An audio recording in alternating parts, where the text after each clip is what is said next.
#1 in the world, entrepreneur, one of 7 children. How many hours have you spent watching him play? What do you even ask the #1 player in the world what he hasn't already been asked or talked about? Only recently have the Johns brothers been handed their first loss in 2024. So what is it then about these teams that have halted their momentum? What makes them different from every other team? And eventually we got into some topics that I wasn't expecting to get into at all, but it's actually kind of cool because we landed on some common interests. What do you think captures the attention of the #1 player in the world?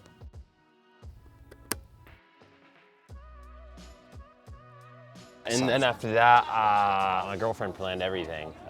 She did a scavenger hunt / trivia trip. I had about 10 friends, pickleball and non-pickleball there. Yeah. Did nacho night, so some homemade carne asada and stuff. And then just cake and hung out, yeah. Yeah, that's Good dope. time. I played some Fortnite. Oh, you play Fortnite? Mm-hmm. Damn, you get down with Fortnite regularly? Yeah. Mm-hmm. Oh. Yeah, I usually bring my system on the road, and I play at tournaments. We have a lot of downtime after the day's done. It's just the rest of the evening. I usually don't do much of anything, so I started bringing the system. What do you play it on? PS5. PS5? Yeah, that's dope. Yeah, I played very early. I don't remember which season, but it's probably at least 5 or 6 years ago. I think, yeah, it's 5 years ago. It's addicting. Yes, very. I didn't play initially in the first years it was released. Mm-hmm. I only started playing a year ago, and I still got hooked. What got you into it? I don't even remember, man. I think it was random. I still have my PS5 from a while ago, which I never really used.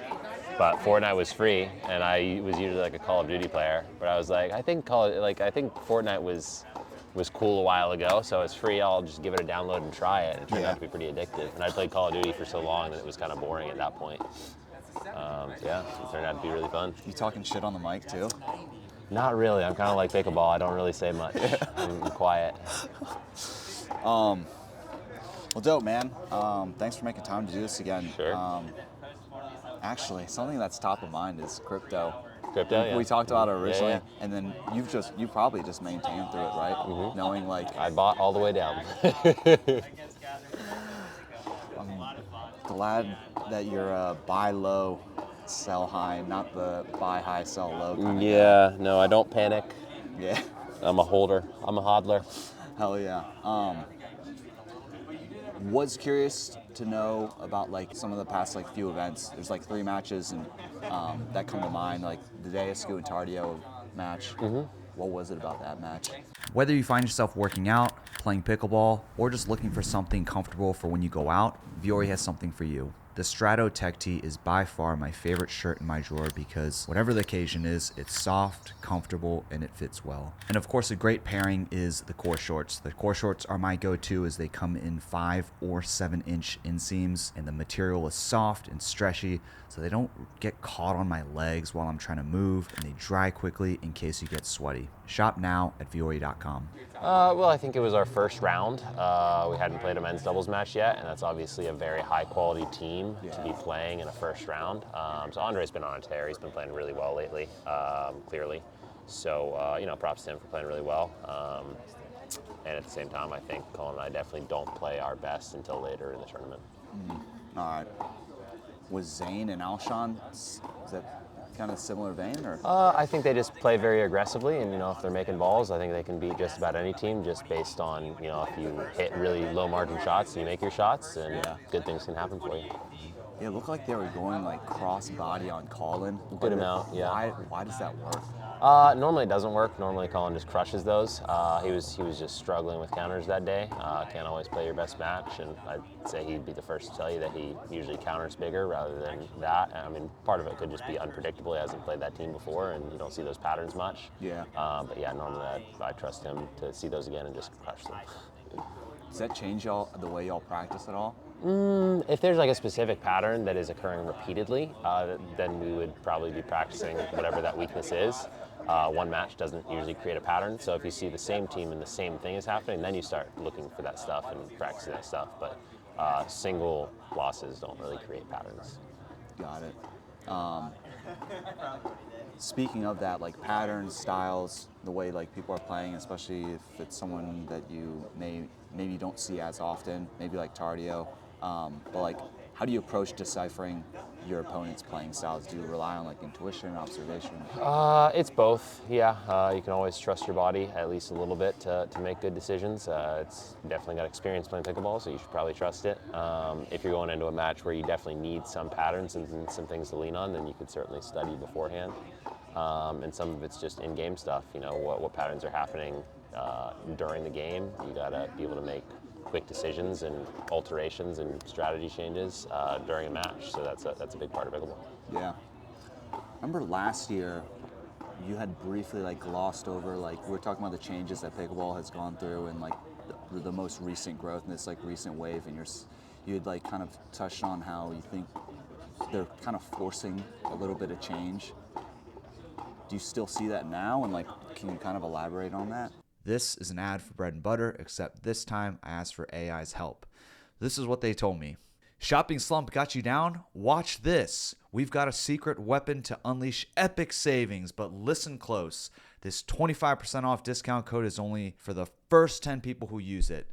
Excited gasp. That's right. First come, first served. Okay, in all seriousness, Doug from Bread and Butter did give me a discount code, and it is BP25C. Yeah, I think I was talking about people are frequently like, what should change in pickleball, and what kind of alterations do you want to make to the sport?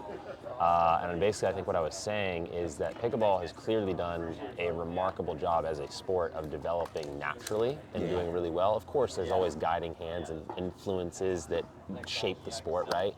But I was saying, you know, be cautious, be hesitant about making hasty changes that may steer it in the wrong direction. Okay, you probably should not be doing drastic things when clearly the sport has been successful so far doing what it's doing naturally. So for the most part, other than little influences, I would let pickleball take its course because it clearly does that very well. Whereas I feel like some people are too quick to try to change something or fix something, and as the saying goes, you know, if it's not broken, don't fix it. So I don't think pickleball needs a lot of fixing. There's going to be some minor changes and guiding that it needs, but don't be drastic about it. You seeing anything like that now? Like any examples? No, I don't think so. I think we've done a good job of actually being pretty hands-off. Pickleball probably is mostly successful because we have been hands-off up to this point. I guess you definitely hear suggestions about changing, like even the name of pickleball, or let's change certain rules about it, or let's change how the Pro Tour functions. And yes, I think there's always things to improve on in any number of those facets, but what you are thinking of is probably not the perfect solution. In fact, I'm sure it's not. So I'm not against some minute changes. I'm just saying be cautious, be hesitant, be wary of thinking you're a genius and saying this is the way we should change it, rather than being, all right, let's back up, let's experiment a little bit and make wise decisions. Yeah. Dude, why don't you play left more? Left-handed. I do play left-handed. I don't practice left-handed, but I play some lefty games with friends a decent amount. So I'll often play with like Jesse and Rihanna at tournaments. I played with James last one. I played with Eric Pilette, Nick Black. So a lot of us actually like lefty games, so we'll play lefty games with each other. Dude, it's ridiculous. I was like watching you against Will, and Will's like no slouch in singles, right? Right. No, he beat me pretty good actually. I was surprised. I usually play pretty well in lefty singles. I lost 11-1. Embarrassing for me, yeah. Yeah. We'll give it another go sometime though. So you have that. Like, there's definitely like a lot of people could recognize like a lot of strengths you have. Are there any things that you're working on, or like aspects you're actively trying to like refine or reinvent about your style? I wouldn't say reinvent by any means. I think I'm always trying to add stuff. So I think I've definitely made a conscious effort, particularly in singles, to get a better two-handed backhand. I think I definitely play some of the best cat and mouse in the game, and up to this point I've always been very good at basically getting under the ball in the backhand, hitting a one-handed backhand kind of slice, and getting in with that, and I think that still works super well, and I'm definitely going to keep using it. But adding, because of the surfaces that we have on these paddles, adding like a two-handed backhand roll and drive in certain situations is very helpful, for just at least to show it to opponents to be like, all right, we got this, you got to be covering this as well. It makes other stuff more effective. So I'd say that's one thing I'm definitely working on in a number of versatile ways. That's cool. has the popularity brought any unexpected pressures or challenges that you weren't prepared for as a top player? No, I don't think so. I think the popularity, like I've said many times, is certainly a privilege, and I didn't expect to ever be in this position, and it's wonderful that I am, and I appreciate many parts about it. And what I do say about pressure is not only is it a privilege to be in that position, a privilege to have that pressure, but no pressure of popularity or public or fans or whatever you want to call it, none of that pressure could compare to the pressure you put on yourself. And I think there's a good balance of pressure that you should put on yourself. Some people do too much and it debilitates them. Some people do too little and that causes them maybe to not work hard enough. I think it's very important to have the right amount of pressure on yourself, and that will exceed pressure from other people, most likely, but that's one of the things that drives me to be good and improve and all that. But at the same time, I don't feel, it doesn't stress me out. It's a good type of pressure. Yeah. How do you manage that or deal with it? I think a lot of it has been kind of just my upbringing. I think my parents were really good about a fine balance of, they demanded excellence in almost anything that I pursued. Like they expected if you're gonna do something, you're gonna do it well. At the same time, they were never pushy about, hey, if you don't want to do this, you don't have to, right? They were never like, you're good at this, you're going to keep doing this. Yeah. They said, you know, if you want to do this, we'll 100% support you, but you're going to be good at it, and we're going to give you the ability to be good at it. We're going to support you in it. So that kind of attitude, I think, was really valuable as parents. What they instilled in me was, if I'm going to do it, I'm going to put enough pressure on myself to do it really, really well. But you also know, at any given time, you don't have to do this. It is still your choice. And if it's your choice, you're not under any truly bad pressure, right? Yeah. I could always just not do it, Yeah. right? So I think that was a valuable mentality for them. Yeah. I mean, you see it in your family. I've only met like Hannah and Colin, but hung out with Hannah like a few times and like seeing her on the court. Obviously off the court too. It's like just the nicest person Yeah. you could be around. Like never seen her sad or like mad. Just No, always, she's a very happy person. yeah, like Colin's very leveled all the time. Yeah. That's dope. Anything I haven't asked you about? Food. Food? Yeah. Got any food questions for me? I've been demanding them You from mentioned everybody. some pho, like some banh mi. Oh, I Where do you did, yeah. go? So there's a place in Austin that I got into recently. It's called... Pho, please? No, it's not pho, please. So I'm actually not a huge pho person, mainly because I was really sick one time and ate it, and that just wasn't good. But this place called Saigon on 7th Street is the best banh mi's I've ever had. It's incredible. Okay. I'm also a big fan of Vietnamese coffee, so a Vietnamese coffee with a nice banh mi, I'm like, I'm chilling. Dude, if you have that like anytime like in the afternoon, you're like screwed. Just like the rest of your day, you're not going to go to sleep. I guess that's what Fortnite's for. Yeah, the Vietnamese coffee will light you up. Yeah. What are the spots you like in Austin? For Vietnamese, Saigon on 7th is really the only place I've actually gotten sandwiches and Vietnamese coffee from. But other spots, like I have a Mediterranean place called Abba, amazing, amazing skewers and stuff, really good vibe.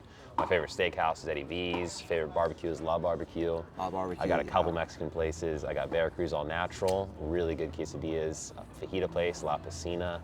And then kind of best overall Mexican kind of vibe, I'd say, is Donata.